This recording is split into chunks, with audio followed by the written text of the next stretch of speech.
diberikan oleh Allah kemuliaan. Diberikan oleh Allah kemuliaan, terutama di 10 awal daripada bulan Zulhijjah.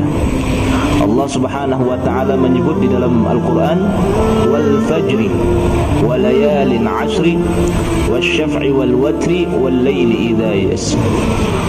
Allah bersumpah demi waktu fajar. Waktu fajar di sini adalah waktu fajar pada tanggal 10 Zulhijjah. Walayalin 'ashr, dan demi 10 malam. 10 malam adalah 10 malam di awal Zulhijjah, tanggal 1 sampai dengan tanggal 10 Zulhijjah. Wasyaf'i wal watri, dan demi yang genap dan ganjil. Genap dan ganjil di sini adalah yaitu genapnya tanggal 10 hari raya kurban dan ganjilnya tanggal 9 hari Arafah.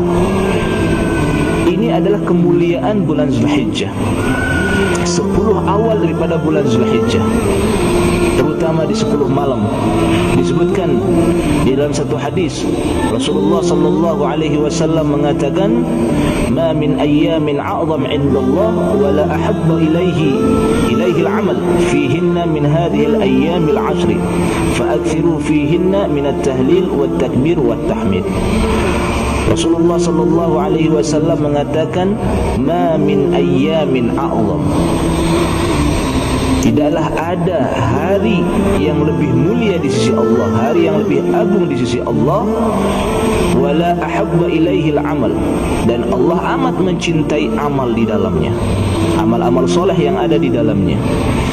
Fihinna min hadhil ayyamil 'ashr, yaitu ayyamil 'ashr, yakni pada 10 hari di awal Zulhijjah. Ini salah satu kemuliaan.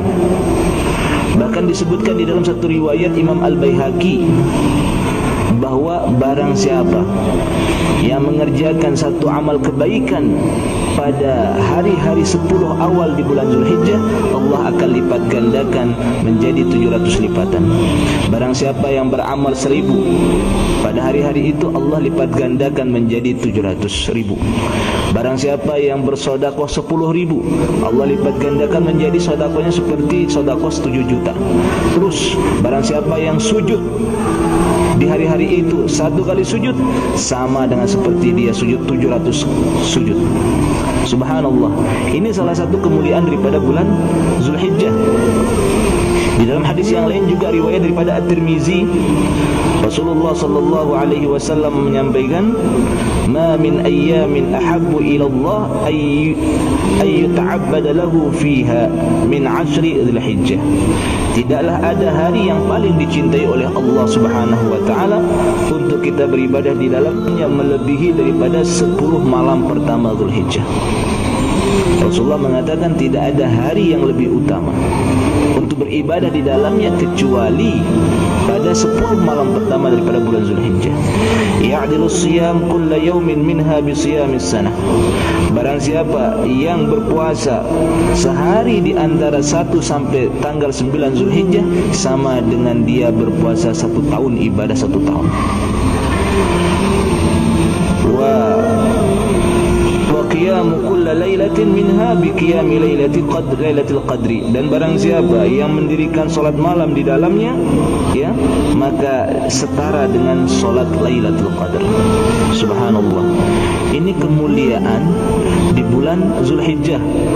Rasulullah sallallahu alaihi wasallam mengatakan, barang siapa yang berpuasa 1 hari di bulan itu dari tanggal 1 sampai tanggal 9, maka setara dengan dia itu ibadah, dituliskan ibadah 1 tahun oleh Allah, ibadah puasa 1 tahun oleh Allah. Barang siapa yang mendirikan solat, sama dengan dia solat mencari Lailatul Qadar, setara dengan solat Lailatul Qadar. Sedangkan Allah mengatakan, man qama Lailatul Qadar imanan wa ihtisaban ghufira lahu ma taqaddama min dhanbi. Barang siapa yang salat Lailatul Qadar dengan iman dan pengharapan kepada Allah, maka Allah akan memberikan dia ghufira lahu ma taqaddama min dhanbi, pengampunan dosa yang telah berlalu.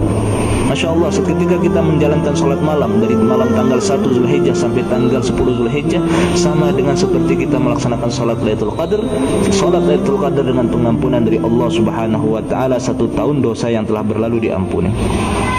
Adapun dijelaskan di dalam kitab juga salah satu hadis daripada Ibnu Abbas radhiyallahu taala an, bahwa pahala dan keutamaan berpuasa 9 hari di bulan Zulhijjah itu seperti hal-halnya terbagi menjadi apa? Menjadi per hari di setiap tanggalan-tanggalan. Disebutkan di sini.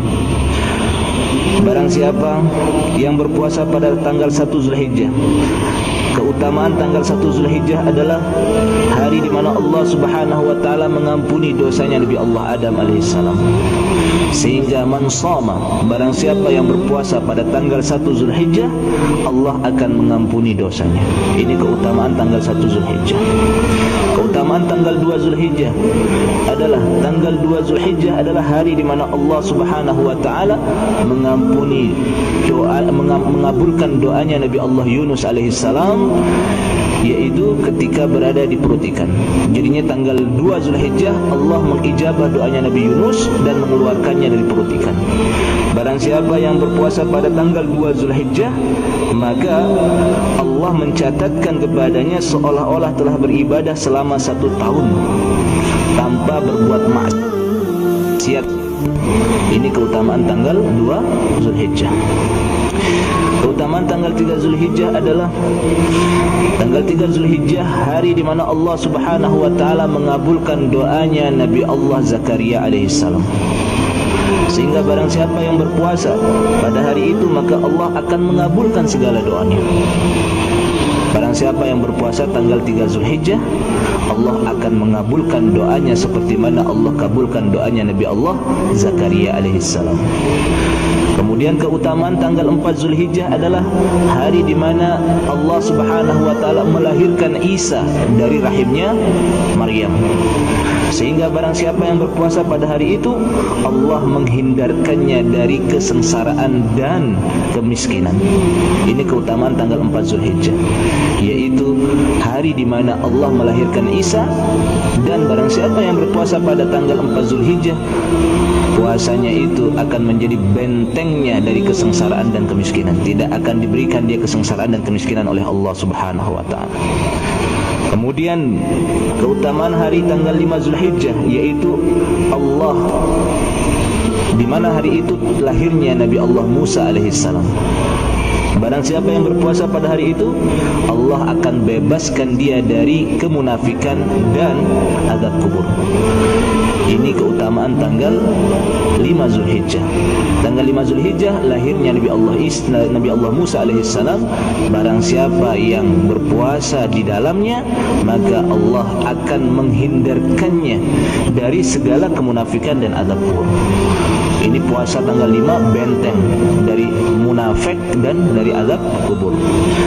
Adapun tanggal 6 Zulhijjah, Allah Subhanahu wa Ta'ala membuka pintu kebajikan kepada para nabinya, sehingga barang siapa yang berpuasa pada hari itu, Allah akan memandangnya dengan penuh rahmat dan tidak akan memberikan azab kepadanya. Ini keutamaan tanggal 6 Zulhijjah. Allah membuka pintu kepada para nabi, dan barang siapa yang mengambil keberkahan tanggal 6 Zulhijjah, maka Allah akan memandangnya. Mengambil keberkahan dengan berpuasa pada hari itu, Allah akan memandangnya dengan rahmatnya dan tidak akan diazab oleh Allah Subhanahu wa Ta'ala.